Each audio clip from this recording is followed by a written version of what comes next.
ప్రతి ఒక్కరూ తప్పక వినవలసిన హార్ట్ టచింగ్ కథలోకి వెళ్దాము. సాయం సంధ్య. సూర్యుడు ఇంకా మలిగి పోలేదు, బాగా వెలుతురుగానే ఉంది. వీధి మలుపులో ఉన్న పెంకుటింటి ముందు ఆటో ఆగింది. గేటు తెరుచుకుని లోపలికి అడుగు పెట్టింది సుభద్ర. పిల్లలిద్దరూ ఆమెను అనుసరించారు. గేటు తీసిన చప్పుడవడంతో వరండాలోకి వచ్చి చూశాడు పరందామయ్య. తండ్రి కనబడగానే చెప్పలేని దుఃఖం ముంచుకొచ్చింది సుభద్రకు. చేతిలో ఉన్న బేగుల కింద వలేసి తండ్రి చేతులు పట్టుకొని, ఇక నేను ఆ ఇంటికి వెళ్ళను నాన్న అని కన్నీళ్లు పెట్టుకుంది. సుభద్ర అలా రావడం అది మొదటిసారి కాదు. అప్పుడప్పుడు ఇలాంటి సంఘటనలు అలవాటైపోయాయి ఆ ఇంటికి. వీధి గుమ్మంలో అలికిడికి వంట చేస్తున్న కామాక్షమ్మ బయటికి వచ్చి విషయం చెప్పకనే అర్థమయ్యింది. షరా మామూలే, 6 నెలలు కాలేదు, కథ మొదటికి వచ్చింది అనుకుంది. అని సర్దుకుంటాయిలే, మేమున్నాం కదా నచ్చ చెప్పారు. కన్నీరు మున్నీరుగా ఏడుస్తూ, మీరెన్ని చెప్పినా ఇక నేను ఆ ఇంటికి వెళ్ళను. ఆ మాటలు, ఆ హింస భరించగలిగే ఓపిక నాకు లేదు, ఖరాఖండిగా చెప్పేసింది. ఇంతకు ముందెప్పుడు ఇంత బేలగా లేదు. ఏం జరిగి ఉంటుందో భరించకపోతే ఎలా? ఇదేం మేము ఇష్టపడి చేసిన పిల్ల? కులం కాని వాణ్ణి వద్దంటూనే విన్నావా? ప్రేమ ప్రేమ అంటూ వెళ్ళి రహస్యంగా చేసుకొచ్చావు. ఇప్పుడు అవకాశం వాళ్ళదైపోయింది. అయినా మీ ఆయన ఏమన్నాడు? మీ అత్తగారు కూడా ఏమైనా అన్నదా? ఆరా తీసింది కామాక్షమ్మ. అవును, అత్తగారు అస్తమానం అనేది. ఇప్పుడు ఈయన అంటున్నాడు తన వలన వంశం నిలబడడం లేదట, అందుకు విడాకులు కావాలట. లేకపోతే చేతుల్లో ముఖం దాచుకుని ఏడుస్తుంది. లేకపోతే రెట్టించింది కామాక్షమ్మ. విడాకులకు ఒప్పుకోకపోతే తను చచ్చిపోవాలట. అప్పుడు మళ్ళీ తను పెళ్లి చేసుకోవడానికి వీలవుతుందట. అప్పుడైనా మగపిల్లవాడు పుడతాడంట. సరేలే, ఆపరేషన్ చేయించుకోలేదుగా, మరొకటి చేస్తే సరి. ఈ మాత్రం దానికి విడాకుల చావులు ఏమిటి? విషయం పెద్దవాళ్ళకి చెప్పేది లేదు, అన్నీ మీ సొంత నిర్ణయాలే. ఆ మాటకి తల్లి వంక చివాలన తలెత్తి చూసింది సుభద్ర. ఇక నా వల్ల కాదమ్మా, ఆ ఆపరేషన్లు, ఆ కష్టం తట్టుకోవడం నా వల్ల కాదు. మరో కాన్పు వస్తే నాకే ప్రమాదం అని డాక్టర్ చెప్పలేదా? వాళ్ళ కోసం, వాళ్ళ వంశం కోసం నా ప్రాణాల్ని బలిపెట్టదలుచుకోలేదు. అయినా నేను పోతే నా పిల్లలు దిక్కులేని వాళ్ళైపోతారు. పిల్లలిద్దరినీ పొదివి పట్టుకుని ఏడ్చింది. ఒకప్పుడు కామాక్షమ్మ కూడా ఇలాంటి పరిస్థితిని అనుభవించింది. తనకి 2 ఆడపిల్లలే. అత్తగారు అలాగే బాధపెట్టింది. అలా అని రాచి రంపాన పెట్టేయలేదు, దేవుడిచ్చిన ప్రస్తాపం అంతే అని సరిపెట్టుకుంది. ఆ రాత్రి నిద్రకు ఉపక్రమించిన సుభద్రకు నిద్ర దూరమైంది. ఆలోచనలు, తల పగిలిపోయేటన్ని ఆలోచనలు ఎడతెరిపి లేకుండా అలల ఉద్రితల ఒకదాని వెంట ఒకటి సినిమా రీలులా తిరుగుతున్నాయి. నిజమే, అమ్మ అన్న దానిలో ఎంతో నిజముంది. పిక్నిక్ అని ఇంట్లో చెప్పి స్నేహితులు వెంటేసుకుని ఎవరికి అనుమానం రాకుండా సింహాచలంలో పెళ్లి చేసుకుంది మనోహర్ని. ఒక మాటలో చెప్పాలంటే మనోహర్ అంత అందమైన వాడేం కాదు. తినగా వేప తీయనైనట్లు చూడగా అతను నచ్చాడు. వాళ్ళ ఇంటికి 4 లైన్ల అవతల మనోహర్ ఇల్లు. డిగ్రీలో ఉండగా ఒకే స్టేజిలో కాలేజీ బస్ ఎక్కేవాళ్ళం. అదే వాళ్ళ స్నేహానికి పునాది అయింది. పైగా క్లాస్మేట్స్. ఇక వాళ్ళ స్నేహానికి అడుపు లేకపోయింది.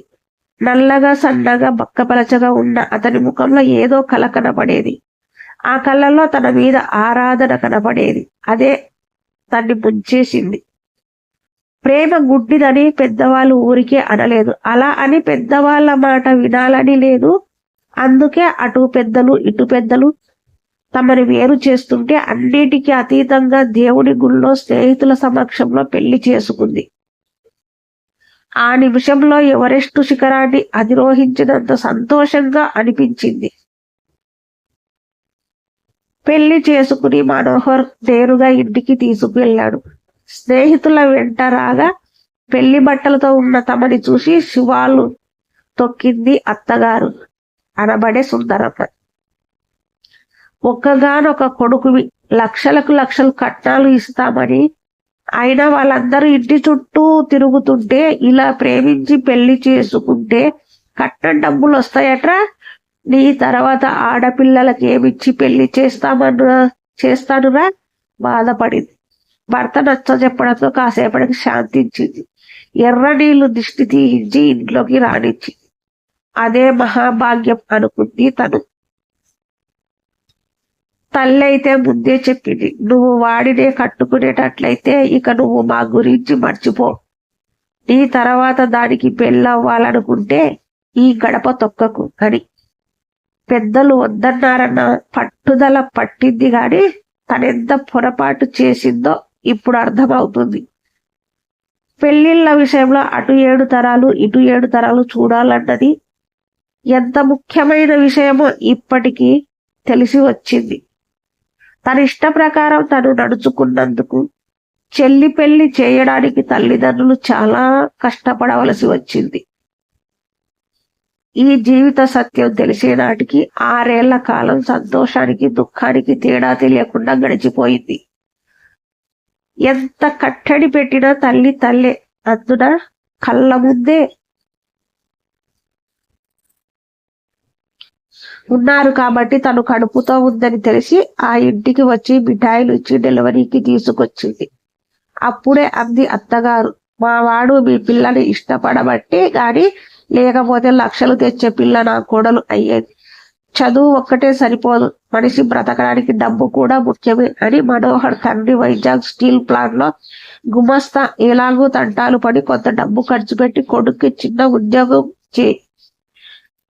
చేయించగలిగాడు. వేడిళ్లకు చడ్డీలు తోడు అండుకుంటే కట్న కానుకలు ఎలానూ లేవు. ఉద్యోగానికి ఖర్చు పెట్టుకున్నదైనా తన నుంచి కలిసి వస్తే బాగుండునని ఆశించింది అత్తగారు. ఆవిడ అలా అనుకోవడంలో తప్పు లేదు.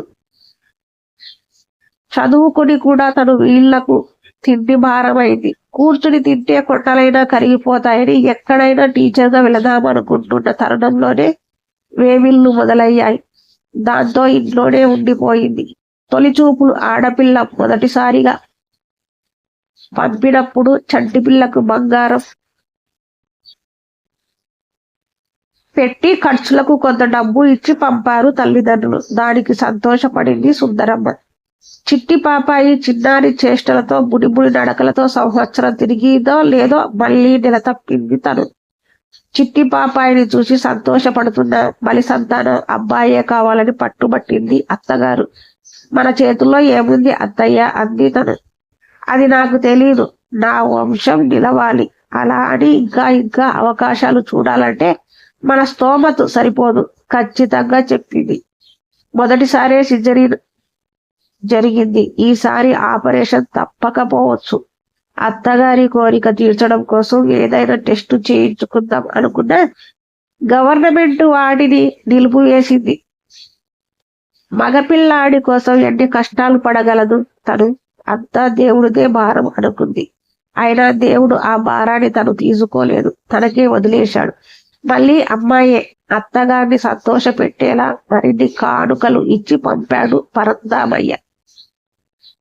2వ డెలివరీకి పిల్లగాడు పుట్టకుండా ఆపరేషన్ చేస్తానంది డాక్టర్.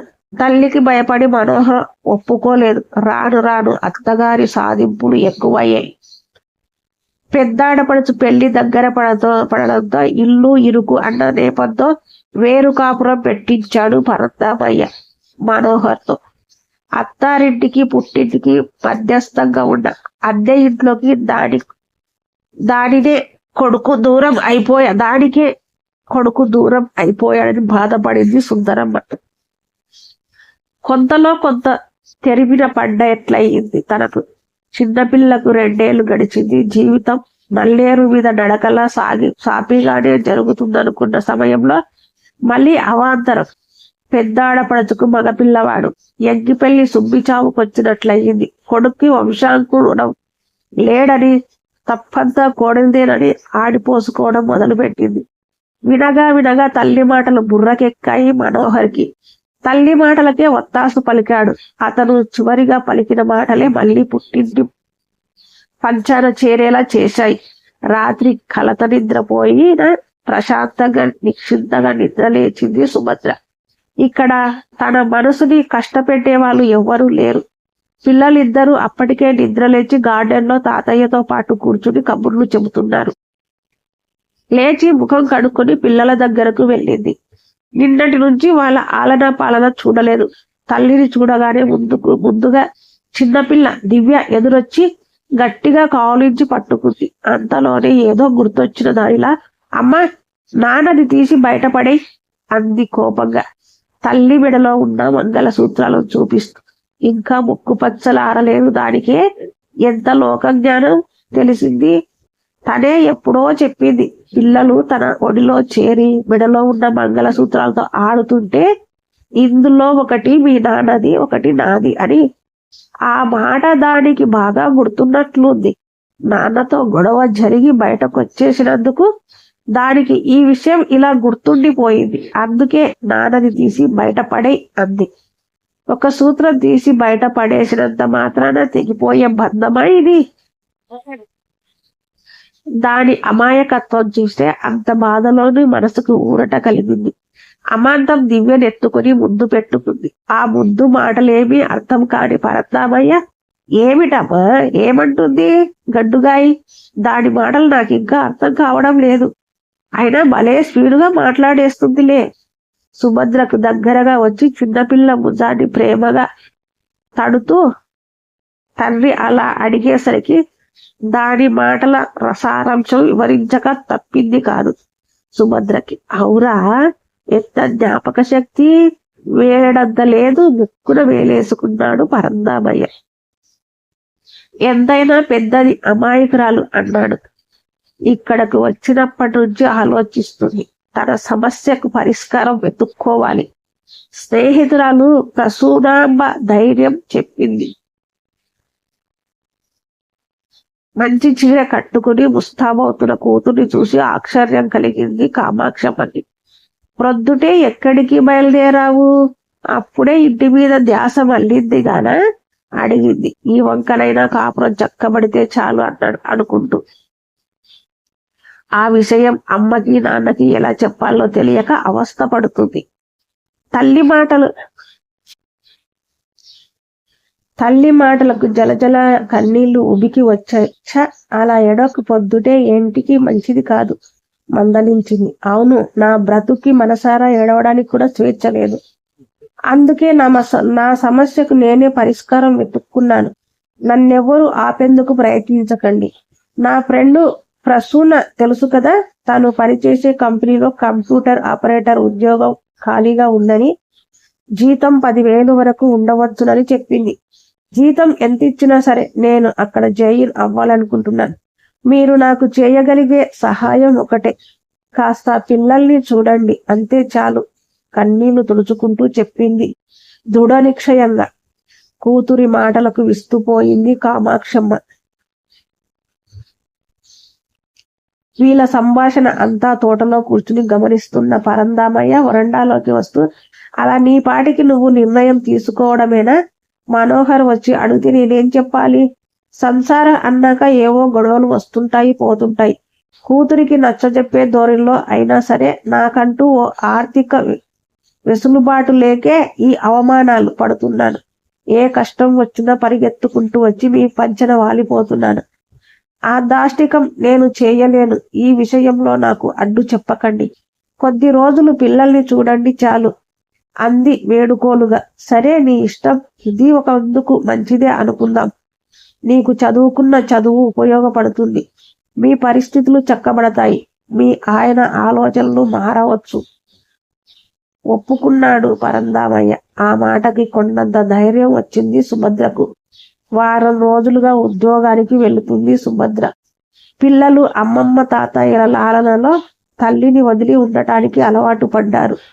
సుభద్ర చేదు జ్ఞాపకాల్ని మరచిపోవాలనుకున్నా ఎదలో గాయం పచ్చిగానే ఉంది. ఓ రోజు ఉరుములేని పిడుగులా ఊడిపడ్డాడు మనోహర్.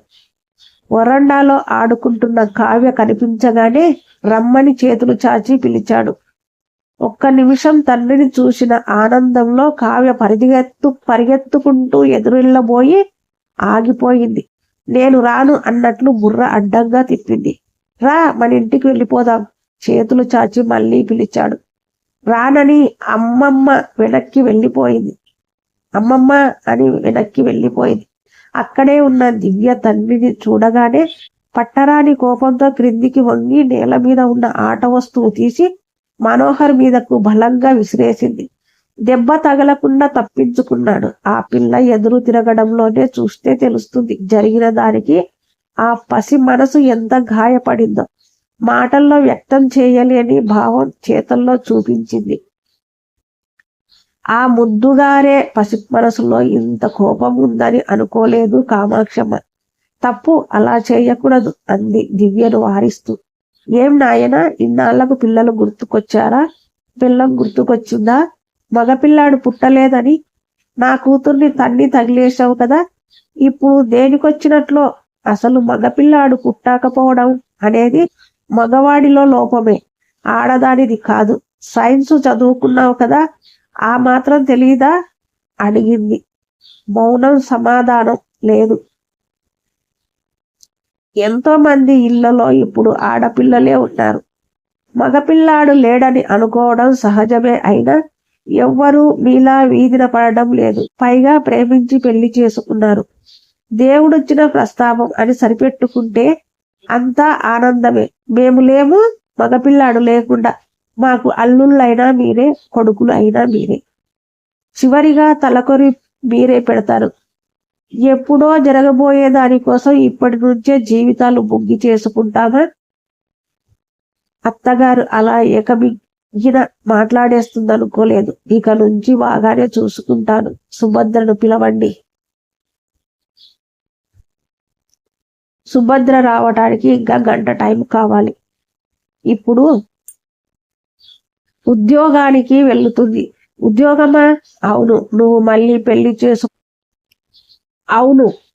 మళ్ళీ పెళ్లి చేసుకోవడం కోసం నా కూతురు చచ్చిపోవాలనుకోవడం లేదు. తన పిల్లలు అనాథలు కాకూడదని ఇప్పటి నుంచే కష్టపడడం నేర్చుకుంటుంది. వస్తుంది, కూర్చో. కుర్చీ చూపించింది. తీరిగ్గా కూర్చుంటే అత్తగారు ఇంకా ఏం క్లాస్ పీకుతుందోనని బ్రతుకు జీవుడా అనుకుంటూ మళ్ళీ వస్తానని బయటపడ్డాడు. మనోహర్ వచ్చి వెళ్ళిన విషయం విని కూడా సుభద్ర పెద్దగా చలించిపోలేదు. ప్రతిసారి ఇలా కన్నీరు పెట్టుకోలేదు. మౌనంగా విని ఊరుకుంది. పిల్లలిద్దరూ ఇంట్లోనే ఉన్నందుకు సంతోషపడింది. అంతకు ముందు ఒకసారి పిల్లల్ని తనతో తీసుకుపోవడంతో వాళ్ళ కోసం తను వెళ్లాల్సి వచ్చింది. దూడ కోసం ఆవుల. అత్తగారి మాటల తర్వాత మనోహర్లో అలజడి మొదలైంది. తను చదువుకున్నదే సైన్స్. సంతానం విషయం అత్తగారు అంటేనే గాని తనకి తెలిసి రిటర్వేషన్ గురించి ఆలోచనకి రాలేదు. సుందరమ్మ